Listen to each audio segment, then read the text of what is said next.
Big TV భక్తి సమాచారం WhatsApp ఛానల్లో జాయిన్ అవ్వండి. అన్ని విశేషాలు ఎప్పటికప్పుడు తెలుసుకోండి.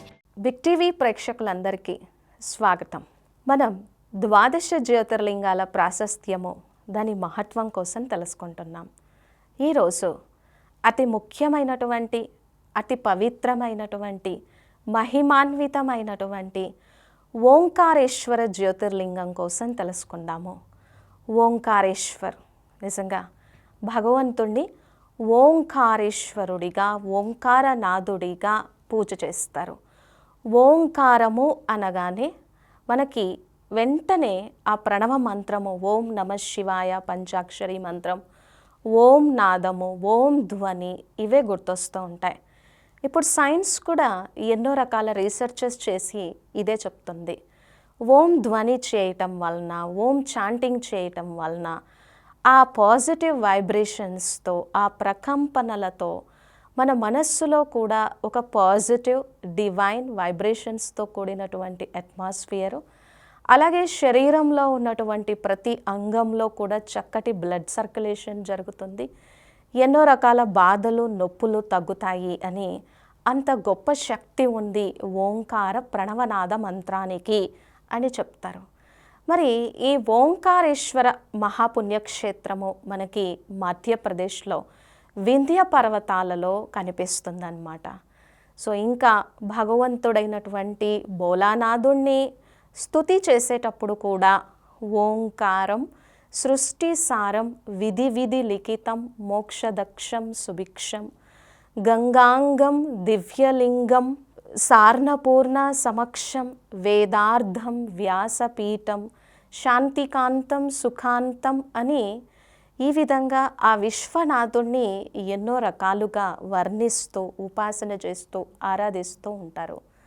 మరి ఓం అనేటువంటి శబ్దాన్ని ఉచ్చరించేటప్పుడు కూడా ఆ ఊ మా అనగా సృష్టి స్థితి లయము చేయగలిగినటువంటి శక్తి ఆ త్రిమూర్తి శివుడికి ఉన్నది అని ఇలా ఎన్నో రకాలుగా శాస్త్రాలు, పురాణాలు మనకి ఇవన్నీ చెప్తూ ఉన్నాయి. మరి ఓంకారేశ్వర జ్యోతిర్లింగము, దీని వెనుక ఉన్నటువంటి కథని ఇప్పుడు చూద్దాం. మనిషికి ఎప్పుడైతే అహంకారం పెరుగుతుందో ఆ అహంకారము పతన హేతువు అనేటువంటి విషయాన్ని మనం గుర్తించాలి. ఈ పురాణ కథలన్నీ కూడా మానవ జీవితాన్ని ఎలా ఉద్ధరించాలో, మన మనస్సుని ఏ విధంగా భగవోన్ముఖం చేయాలో ఇవే మనకి సూచిస్తూ ఉంటాయి. ఒకసారి వింధ్య పర్వతాలకి ఈ ఫీలింగ్ వచ్చిందట. నిజంగా నేను ఎంత గొప్ప, నేను ఎంత తపశ్శక్తి ఉన్నటువంటి వాణ్ణి, నేను ఎంత బలవంతుణ్ణి, ఇటువంటి ఫీలింగ్స్ అన్నీ స్టార్ట్ అయ్యాయట. తర్వాత అనుకుంటుందట, మేరు పర్వతం కూడా చాలా గొప్పది కదా, కానీ ఆ మేరు పర్వతం చుట్టూ శివుని యొక్క కవచమైనటువంటి నవగ్రహాలన్నీ ప్రదక్షిణ చేస్తున్నాయి, మరి నా చుట్టూ ప్రదక్షిణం చేయట్లేదు అని వింధ్య పర్వతాలకి ఈ భావన కలిగిందట. అప్పుడిక లోక సంచార మూర్తి అయినటువంటి నారదుడు అటుగా వెళ్తూ తారసపడతాడు. అప్పుడు వింధ్య పర్వతం చెప్తుందట, నేను కూడా చాలా గొప్ప కదా, నా శిఖరాలు కూడా నాకు చాలా ఉన్నాయి, మరి నా చుట్టూ నవగ్రహాలు ప్రదక్షిణం చేయటం లేదే అని వాపోతుందట. అప్పుడు ఎంతో విచారణ చేసి, అయ్యో నీకు ఇంత అహంకారము తగదు, నువ్వు కూడా చాలా గొప్ప సహ్యాద్రి శ్రేణివే, మరి నీకు అటువంటి అనుగ్రహం కావాలి అనంటే వాటిని ఇవ్వగలిగినటువంటి పరమశివుణ్ణి నువ్వు తపస్సు చేయాలి అని చెప్పడం అవుతుందట. నేను తప్పకుండా ఈశ్వరుడి కోసం తపస్సు చేస్తాను అని కొంత సమయం తపస్సు చేసిన తర్వాత ఈశ్వరుడు ప్రత్యక్షమై నీకేం కావాలి అని అడుగుతాడట. అప్పుడు నాకు ఏ విధంగా మేరు పర్వతం చుట్టూ నవగ్రహాలు ఏ విధంగా ప్రదక్షిణం చేస్తున్నాయో నా చుట్టూ కూడా అదే విధంగా జరగాలి అంటే తప్పకుండా, కానీ నీకు ఇంత అహంకారం వద్దు, వాటిని ధరించినటువంటి నేనే ఇక్కడ లింగంగా అందరికీ దర్శనమిస్తాను, నీ వింధ్య పర్వతాలలో సదా నేను ఉంటాను అని ఈ విధంగా పురాణ గాథని చెప్తారు. ఓంకారేశ్వర క్షేత్రం అక్కడ ఆవిర్భవించినట్టుగా, శివలింగం అక్కడ అందరి చేత పూజలు అందుకున్నట్టుగా చెప్తారు. మరి దీని నుంచి మనం ఏం తెలుసుకోవాలి? ఇక్కడ మానవ జీవితంలో మనకి కూడా కొన్నిసార్లు కొన్ని సందర్భాలలో అహంకారం వస్తుంది కదా. సో ఈ అహంకారం ఎప్పుడైతే వస్తుందో మన సంబంధాలు దెబ్బతింటాయి. మన జీవితంలో ఉన్నటువంటి ప్రేమ, ఆప్యాయత, అనురాగము ఇవన్నీ కూడా దెబ్బతింటాయి.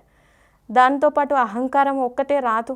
పొగరు, గర్వము, మదము, స్వార్థము, అసూయ, ద్వేషము, పగ ఇటువంటివన్నీ ఇంకా దాని యొక్క విషయస్ సైకిల్ ఏదైతే ఉందో అవన్నీ కూడా ప్రవేశిస్తూ ఉంటాయి.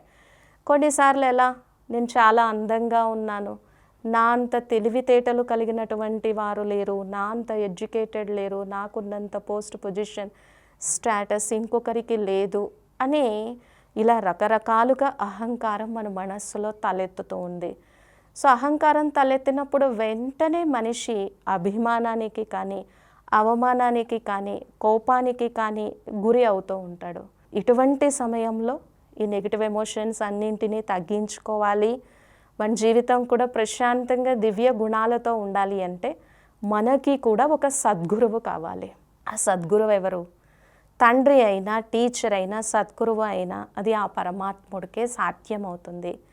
ఎందుకంటే భగవంతుడు ఎలా మనకి విద్యని నేర్పిస్తాడు అని అంటే, మన జీవితంలో ఈ దుర్గుణం ఉంది, ఈ వీక్నెస్, ఈ బలహీనత ఉంది అని చెప్పకుండానే ఆ దుర్గుణాన్ని సద్గుణంగా మార్చుకొని దాన్ని పోగొట్టుకోవడానికి ఏ సాధన చేయాలో, ఎలాంటి సాధన చేయాలో తన దివ్య దయా పరమ పవిత్ర దృష్టితో మనల్ని అనుగ్రహించగలడు.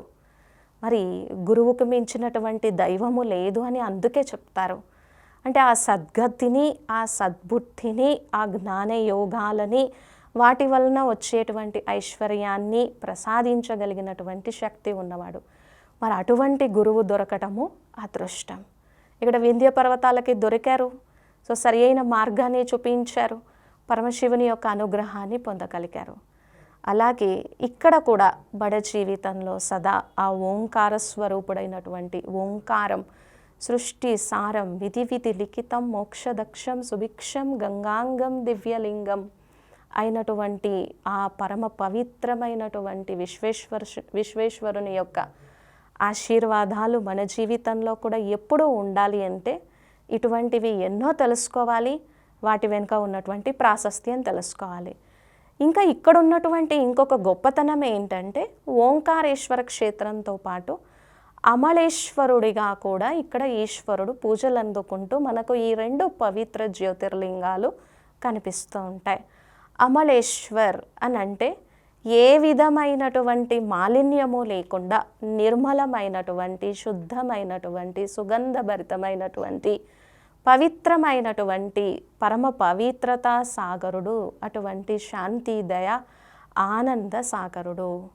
సో ఎప్పుడైతే అమలేశ్వర క్షేత్రంలో మనము దీన్ని దర్శనం చేసుకుంటామో, ఇది మధ్యప్రదేశ్లోని నర్మదా నదీ తీరాన ఉన్నట్టుగా, నర్మదా కావేరీ నదుల యొక్క సంగమంలో ఉన్నట్టుగా చూపిస్తారు.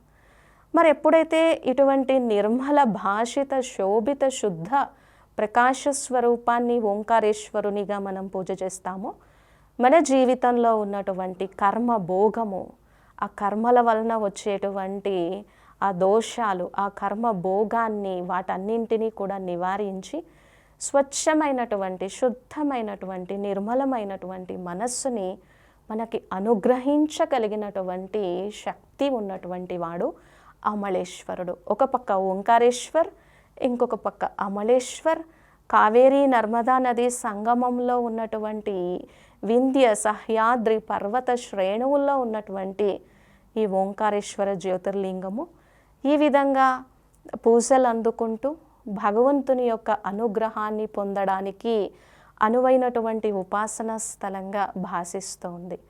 సో ఎప్పుడైతే అమలేశ్వర జ్యోతిర్లింగం యొక్క దర్శనం కూడా చేసుకుంటామో, మన జీవితంలో కూడా ఎటువంటి వికారాల మాలిన్యం లేకుండా, దుర్గుణాల మాలిన్యం లేకుండా సత్యంగా, స్వచ్ఛంగా ముందుకు వెళ్ళడానికి కావలసినటువంటి అనుగ్రహాన్ని ఇవ్వగలిగినటువంటి స్థానం.